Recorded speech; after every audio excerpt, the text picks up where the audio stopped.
mai ala tano ma masaba mina mwakala stamale ma asoma raske bale ma mi diala inyona wele ni kadia kafo alala ma society abe nyami mwatiela mine na nyami na mwatiela ma limani ya wedoya mine na nyami na mwatiela ma si bali ya weseya mine na nyami na mwatiela mwaka akakomike ma yibawuma mine na nyami na mwatiela ma kodon slama yala odo koson wolo tuwe amoy hakisi ma dunia temino modo kalo kafo mwana ni duniale mama nato kama ya mwana ni duniale mama nato kama ya du mini nyama lo ala wasani ne ala kolo ala mnadi ala auda kifata ne ala madu mike wasali fena ahyaan alunya na mamuri edu koka ay wasalo wa amwata su mulufrani sani ulufrani wasadulo ala du tinana bana amwa mikela amwa haki soro monna ni komike kama amwa haki soro woma ko samwa ta genye alkamalo nyamodo mawo haki soro mota te kela bono bo tolele odo we ka utu makede maje blinkala ala ya laitani ne do tiwalo na we ya laitani ne do tiwe kan do la we ya laitani ate fanye wolo na ndiwe kala haki sila akolo we ala dibe ka wolo na dide na kata ado weke utu mbena batano ala ado tibe bena utu itenge fulumune utu aligine kono ya biamulu ni uweke fulumune aligine kono abe fulumano kapo wini ate dia inye abe fulumano ba wote dia inye abe fulumano nisi wote dia inye abe fulumano nyome wote dia inye alikamalo itati nyaba ulefe ko ala ike ulu sule ulu weke la fulumune aligine kono ayako kala oyanzuru almaru ma qaddamati yada inyalutu elena bare mikela bare ona doyala igete makami kwa utu wele kuma fola kuma mini tono tala fofoi ya laitani ala ndona bona yeniwe ado tibe ka utu ala mbalo utu we abeto dangatama ite ila jautu we inge fulumuna ina biamuru ka fulumumine ni inge ofulumune ebinya go biampe alikamalo ado we fuliyano ko bianile egbaila amoy hakisi tumana mina mata to demisala wati mino ale mate nauso ma qaddamati yada adama de tatayo na wolona kafo ala ndiwa lona ala na mikane wona do yale ndika kaula se yale na mi to ayeno mire kene na woto aye ikata wole fola ale mate nafsu ma qaddamati wa akharati ina mito aye idimisa wolo ifani ina mikala wedo ya inyana wole kato alikamalo sane ina tabia hukuma folo kafa ala ina lamarduduna fil hafira aiza kunna izaman nakhira ala nutena makose alikamalo ne ikotwa mabanenge kala kuromie ila fila sununguna masu baninge kate konutena makose kotunu kanyina mabe kotuna ala faiza wambe sahira inaye anya busuna ala midelo komi yeni wofanga we wara anya busuna ala kuma te fola auto fo kuma mwana kuma banza yena mala wila ale kabumi kona ya abibe dande mala matoto ale kabumi kona ya sani inawo fo damia awatile ni isha alanye itio malo mala komi ni mabe akokela mabe yalo ilalo nalo mode ila jama ala deli ala limana di mama woko dabla we mindele wole gasebule wole babeti we mindele ka kuma juru fo ibade makoma fa wole mako babeti ka kuma juru fo ibade makoma midia ni ganye ka wo fa akoma iwoto ye lon lawo ka wole lotuwe ko kuma balo nyeke inakela ibade mako ado dia ni danye kuma suwe ile fe wobo ile da ile ke wo fo la nya wodo wole bala ala ibewe kala ibe babeti nekewe ibe kuma kwa koma media ndanye wowe ka utekede duru musorola aka mwanye awe jamala kuinya mina nuwe we kaba idrele kaba ile zuno beka kaba izuno bulo wedi mindele kafya na kabo ala koka etina dona alijina kafya na kabo ala koka wedi mindele itibabunyela wedi wolele ka itibabunyela okokele walidaini wedi wolele wakaba iruminiwe inyaye babeti minani we wodolele wala mauto ilaja balo nabi yalo ndo kafo ala ko badole wole kaka kama bala kala awli mana di mama ala be wole kala وبانغو تلانا على نفادي ماني كوما يالو ما يلفظ من قول إلا لديه رقيب عتيد متى إما كونفيرتي أو بيان ويتاما نيامي ماني ماما كونفيرتي نلي مكا كوما فو يالو في بيني كفو مولي بياني كاو كنترول كي ياكوما بيبرا أبوما أدومنا وأبوما باو أمبيندا سوزو مولي بياني كاو كنترول كي كابانغو كاسبه كراما كاتبين مركا باباولوي يعلمون ما تفعلون أكلو كفو إليه ميكلا دونو akawolo ni donela muma ala kalon ya ifana ni mo ifana kabako ka akalo yimi mankake ibe ko kala aya sebe iwa bebe kala yesebe iwa koron kala yesebe yano ma yalfizu min qawli ikakuma ni inabola idamino yalo mo ye mi biani kafo wo sebe akaka korone sebe akaka abebele wo sebe iwolo we na kala chila na fala aloni ndako modi na chila ma ingala ko chila ke family ma ko slama berebe mo le mo mina aslama nyola kisila kabo barabu ma mo mina aslama nyola kisila kabo koma mo mina aslama nyola kisila kabo malo ya ma mo mina aslama nyola kisila kabo bono ma ke fa wole ma aslama bebe o banjala ibanugala kisila idala inaki dalela ka difenke mo do na la ko di step ke ikilos yala o masama ikawo ke ile islama bebere imadauma wa yadihi ibrola ikadi fenke ibrola woka ke ko bendale modi aveka basi ikibrola nye basi li masama ala modi aveka boama wala modi aveka fwa wa ko munwe ikage sarabule wo masama ile ke islama bebere kala mwase wole la alabe wole kala o baningo kilaka monya alonde a siaba uchema ko fla ye nyile ka wo grandi nenye wallahi be alijina dima ko fla ni ka wo grandi nye o mindele ko femie ibumosi fla woche wo mindele wole idare kama so yano ibumosi de inukoro yana siye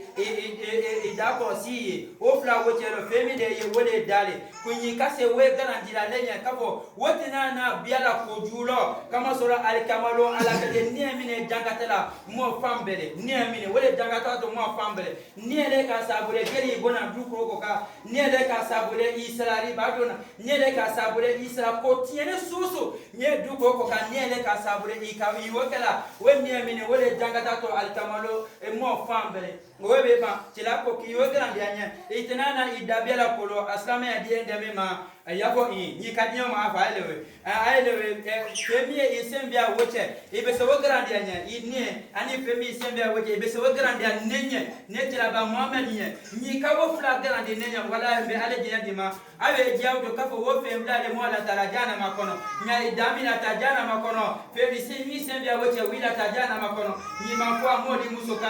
musoma wala ifwa ade kodulo ino ala wo fembia le mo la tarajana makono atila wo jiamola kansa ko kuiwe fembia we grandi alenye abe maka alijina grandi inye masa wo fembia grandi adi ma Europe ma wonya bela kanimula wa ala ma wonya bela kanimula ayese masa grandi ladi ma dai ma doro mina robe saba milo robe we dira damilo niele wo mawulu kala masa wo grandi ladi ayafu adaye nyima se wo grandi la iwa awe dia ilela kabo ila alijina ko ibe wolo ya kabo nitina aduna alijina nyima tube nyima fembia me grandi alchelana dia mala nemako akole kwa fembia we grandi alenya alijina dima nyile ma se fembia we grandi la owe ka ubi la alijina dongo ala wi ibola no yalo to kafo nyi janama denene ile ka wolo nuto de kanso chelako nyi ka ofia grandi wallahi abe alijina dima mo sa we grandi adi mo involve keni amo badina la mo bani mo boko ma akolo mindalo nidiana mo bia woko idebebe nidiana ko itanine jane mawe wolo ko so mawe kole mawele mokoka owe ba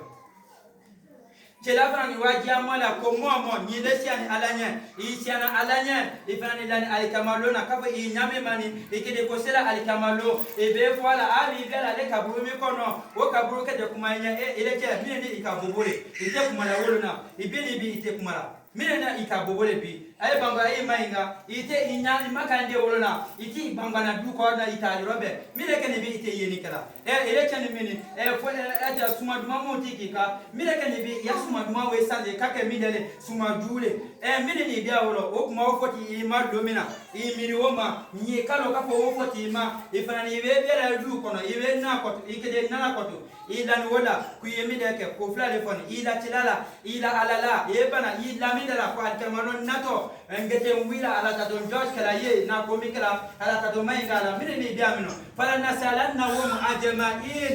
amma kanu yaf'aluna ala ko ngeta ay mai ngala ayako bedele ma ate ko me makake yano o de be ka uto ala gizeme berebele we ma fumina no gizeme temna berebele we kida lo na je awawe ite inamika wona mine ni do akero نيجي نبقى في سلسلة يوم يكشف عن ساكن ويدعون إلى سجود فلا يستطيعون خاشعة أبصارهم ترهقهم ذلة وقد كانوا يدعون إلى السجود وهم سالمون على عفدي ما لمنا نبي يجيسي الدنيا كاني ولا نتمسي له أما تناسي دل يا أكيسي نسي ودو كجمال الله بيسي على يكشف عن ساكن بره ما كاتو لمنا ويدعون على أكي إلى السجود كما أينا أيسي فلا يستطيعون أتمنى كما سر آدي سيو كانوا مو نيالما ينو تعرف أيسي سيتي سمانو نكاك على وين أفكرومني على وين نيجي بياي أتسابينا ويا ويمي وعندي سبينا ملك يجي فينا سيباتي دي يكشف عن ساكن ترى حكم الزلة دويما دويما وكك أنيا دارفا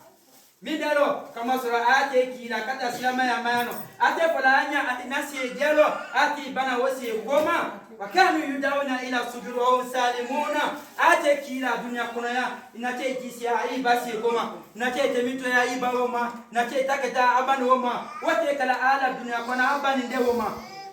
ala gizame berebele we iti pere gizame woma kona ipna woma kono do prende ka o makono be juse yati alama o ka wutu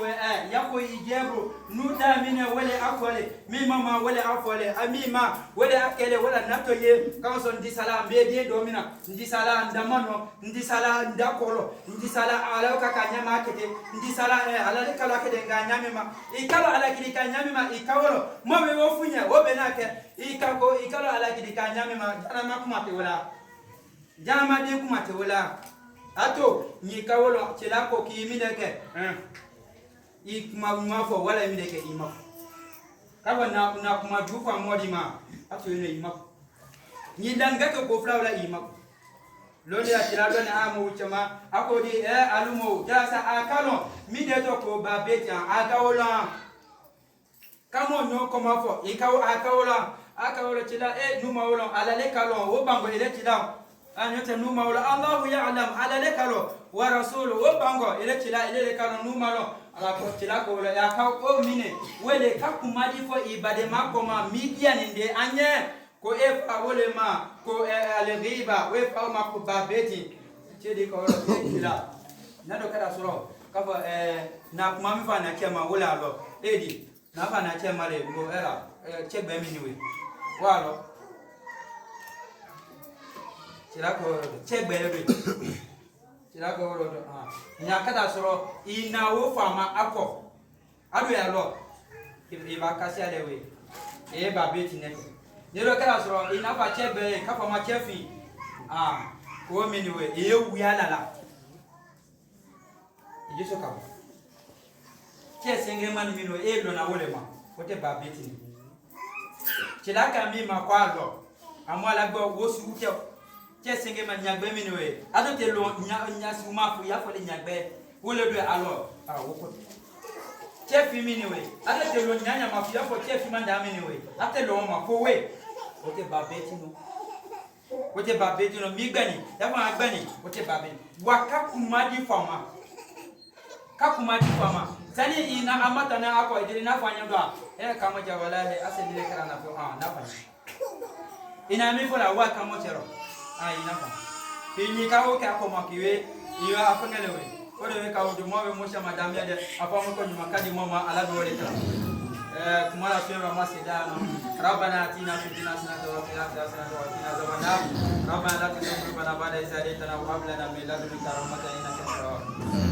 Allahumma innana fuqara'un fa'aghnina ay amina lamia amin Allahumma innana fuqara'un fa'aghnina amin be bona mina ne wala mani kafo amin be bone mole ala imoke walitiyo amin